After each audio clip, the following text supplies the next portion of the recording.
There is a well-known saying that goes, always give the hardest job to the laziest person because they will find the easiest way to do it. What is the best real-life example to this you have seen? I once was a temp at a tiny office on a construction site in around 2003. I was only there for one day while the regular person was on some training. They sat me down and told me that I just needed to copy all these numbers from one program to another. So I selected them, hit Ctrl-C and Ctrl-V. They stared at me. Turns out about 60% of this woman's time had been spent manually typing numbers from one place to another. I work in finance at a large multinational corporation. I feel like a big part of our job is to just stop doing things and wait to see who complains. If someone complains, we keep doing it. If silence, then we call it a controlled drop, and put it on our performance review for creating efficiencies. I worked in a CNC shop.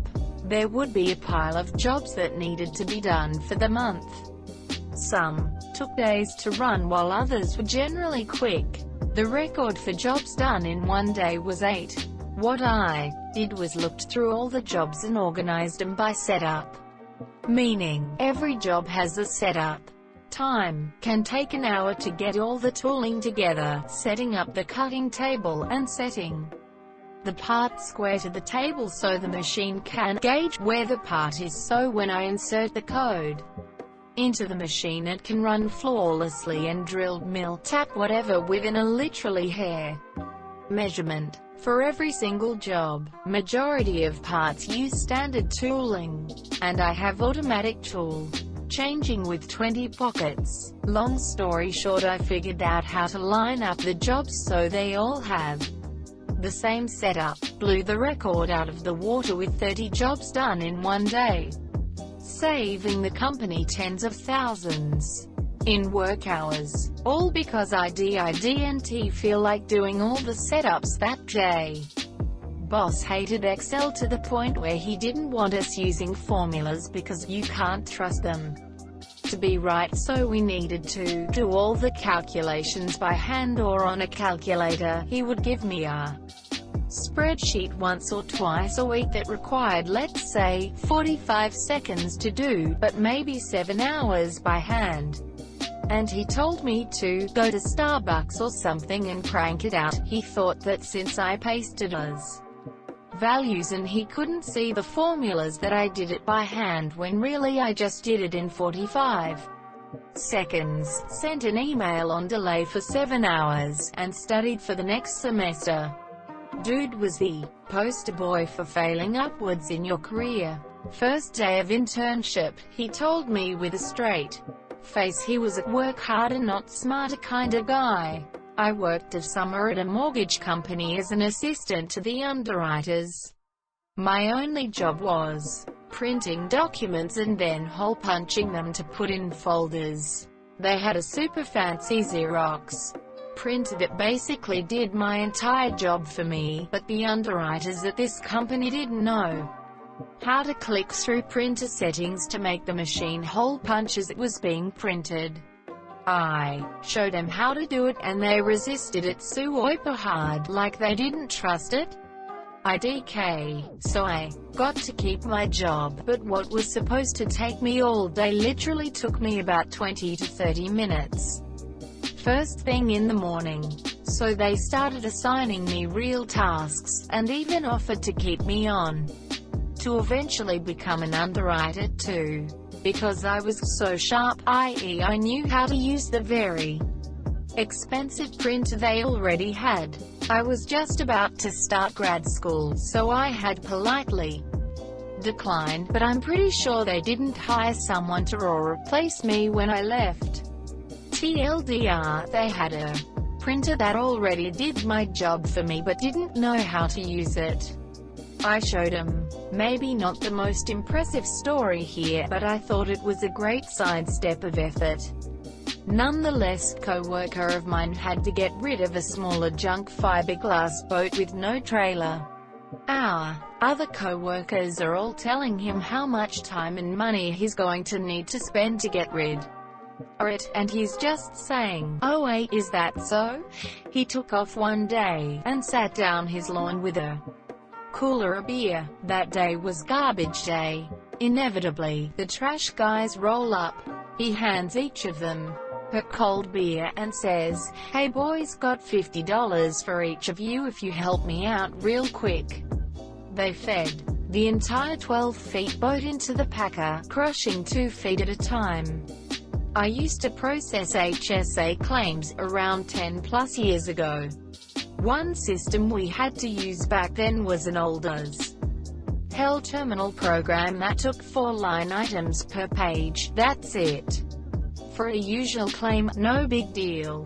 Not hard to keep track of things over 2 or 3 pages. For a longer claim, most fit on one. However, we had the dreaded shoebox claims. This was the person who saved up every receipt all year in a metaphorical shoebox, and sent everything in once a year to empty their account. We hated them. Dozens or hundreds of line items totaling thousands of dollars. Just because you only have $500 in your HSA doesn't mean we get to stop there. If you sent in $4,000 in receipts, I got to account for it all. Totally killed your numbers for the day, and they tracked claims per hour religiously. The main issue was double-checking that everything added up right when you were done entering it. At 4 items a page, it took forever to tally. So, I made an Excel sheet.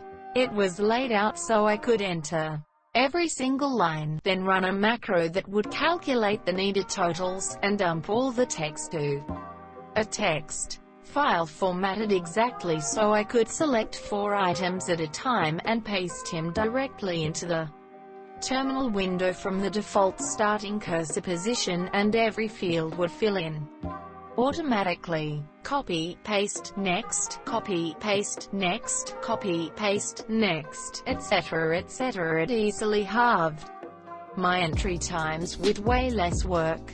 Finding any typos was much easier. I just had to look at one column organized sheet instead of scrolling through God knows how many pages of terminal text. It was great. I showed it to my manager so the rest of my team could use it. She was horrified I would use something like that, as no human was double-checking as they went along. This despite demonstrable improvements to my error rates on large claims after I started using it. She ordered me to stop using it and forbid anyone in her team from automating any part of their job at all. I kept using it for all of the 2 months I stayed there after that. I had some of the highest claim per hour numbers and lowest error rates on her team. I never developed any more tools for them. Fuck her. I used to have to make 2 contracts for every person I brought on a traveling training team. I said 2 contracts was stupid and made them into one, sent it to our lawyers and they approved it. Still, took me too goddamn long to update each contract with different names, pay rates, and dates. Went on Excel and found out how to make a mailer list in hours of work takes me 10 minutes. I didn't tell anyone this though, so I just take my time. Then I had to make floor maps for restaurants to send to the company that puts them into our scheduling program. Well, all of our restaurants are cookie cutter, so I just use Paint to piece them together rather than make all of them each time. Fucking Picasso with Microsoft Paint. Then they wanted me to use Excel to keep track of training teams. One of my co-workers used Smartsheet and loves to teach people things.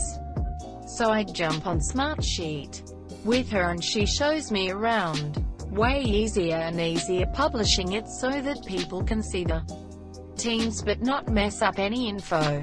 Using forms to not have to ask them 30 questions that auto-populate my Smartsheet, sharing it with payroll so they never have to reach out to me, templates on Outlook, tons of stuff.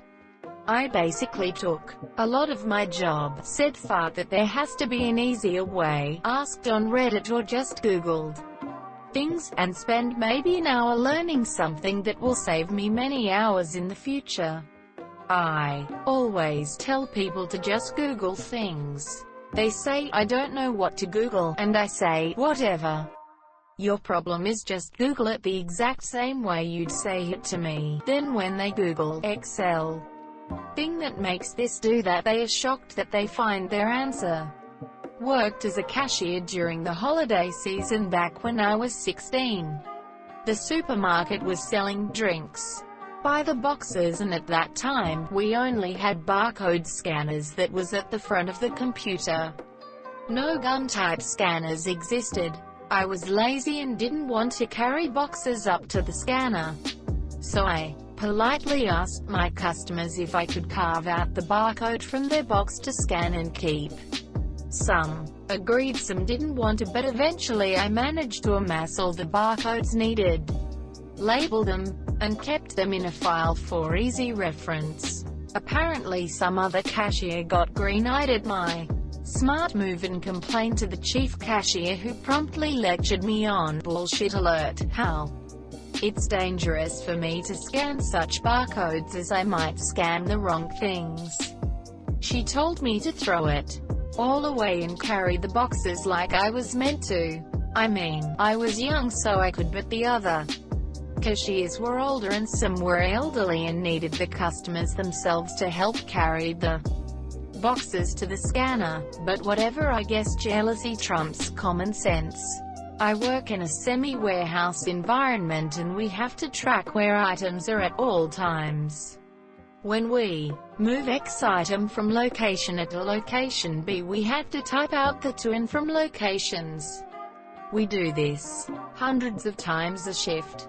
I went online to a free barcode maker website and spent about 20 minutes making location barcodes.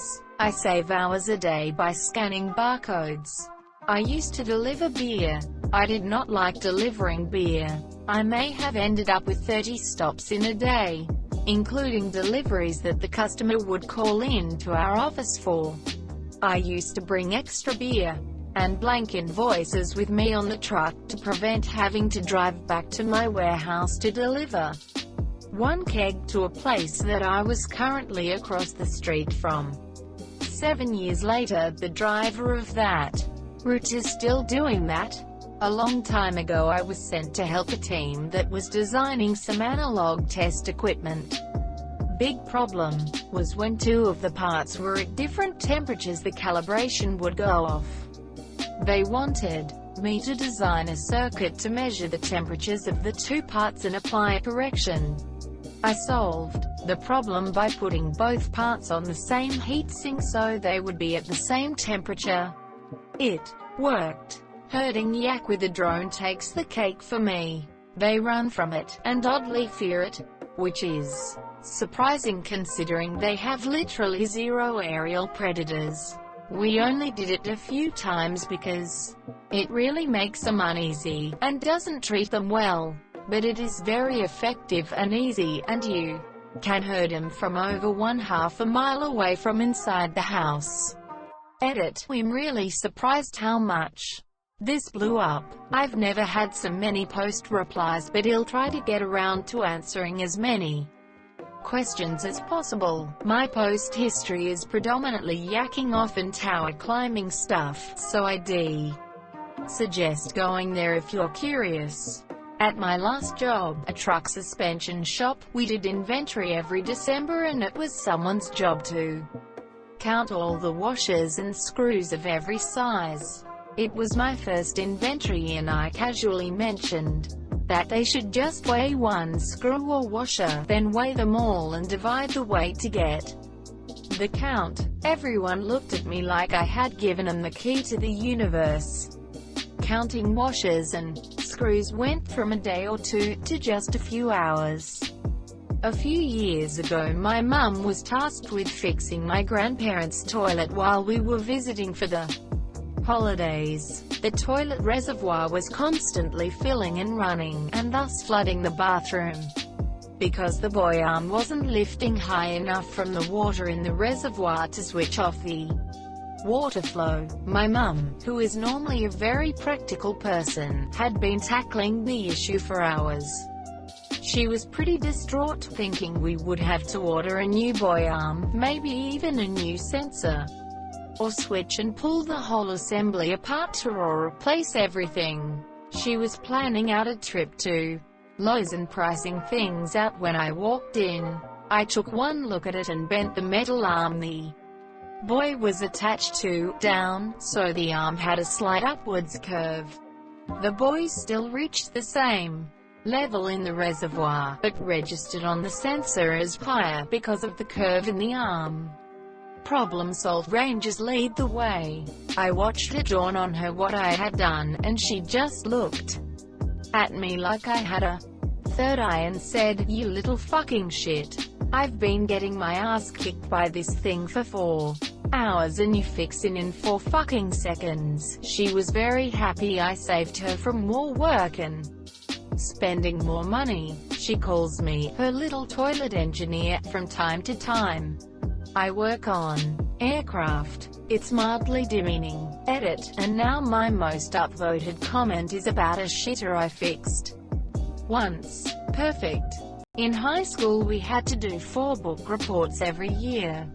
A friend of mine did his on each Lord of the Rings books and the Hobbit freshman year and turned in the same 4 book reports for the rest of his time in high school. You switched English teachers every year so no one ever caught on. I was never brave enough to try the same thing. I was working a kids' chess summer camp with this guy who just hawked down pot like you wouldn't believe. Still a far better chess player than me. One day, the kids were being particularly rambunctious and I told him he had to take them outside to get their energy out. He had them spend the next hour doing American Ninja Warrior on the jungle gym playground. I hadn't even heard of the show, but it was a group of young boys like 6 to 12, so they all adored it. This co-worker loved to get super stoned and watch it. Don't know if he was high at the camp, but he just got to sit on her bench and tell kids their time was getting slower when they did stunts, and they just scurried and jumped around faster. Automated 70% of my job in a large finance firm as an intern. Never disclosed it and got paid easy money for 6 months. I spent the time doing courses and applying for my grad school. Got my admission letter during the final 2 weeks of my internship and never looked back. Pro tip: Python and Excel can be your best friend. Obligatory edit. I went to sleep and this thread blew up. Thank you for your stories, questions and comments. I'm trying to get to as many as possible. Night auditor here. Had a meeting group arriving in the morning, about 130 people, and each one was going to pay their part. But for every person I needed to insert 4 items: food, beverage, room, etc. Every item had their price, and it needed to be inserted individually and in ordered software. Limitations: it needed to be ABCD, ABCD, ABCD, etc. 130 times. 4 times each, individually. So I spent 20 minutes setting up a mouse macro program, and set it up to run 130 times. Lucky for me I had 2 computers and was able to do my stuff in one while the other was busy for almost 2 hours. I had an Excel order form in my last job that required us to enter all hardware items from all suppliers in by hand. I had to completely rewrite the existing script that pulled the hardware for the one supplier that it worked on, but it went from being a time-consuming, mistake-prone job to clicking a button on the order form and it doing everything and taking maybe 2 seconds for a huge job. Figuring out dynamic named ranges and getting them to work with drop-down boxes was also great. No more manually updating named ranges and drop-down boxes when new items were added. I also added in conditional formatting everywhere to let the user know if there was an incomplete section on the form. No more rework when the next person down the line sent the form back to us incomplete. The thing I was really happy with was being able to cut the length of that script down by about 65% from what it originally was.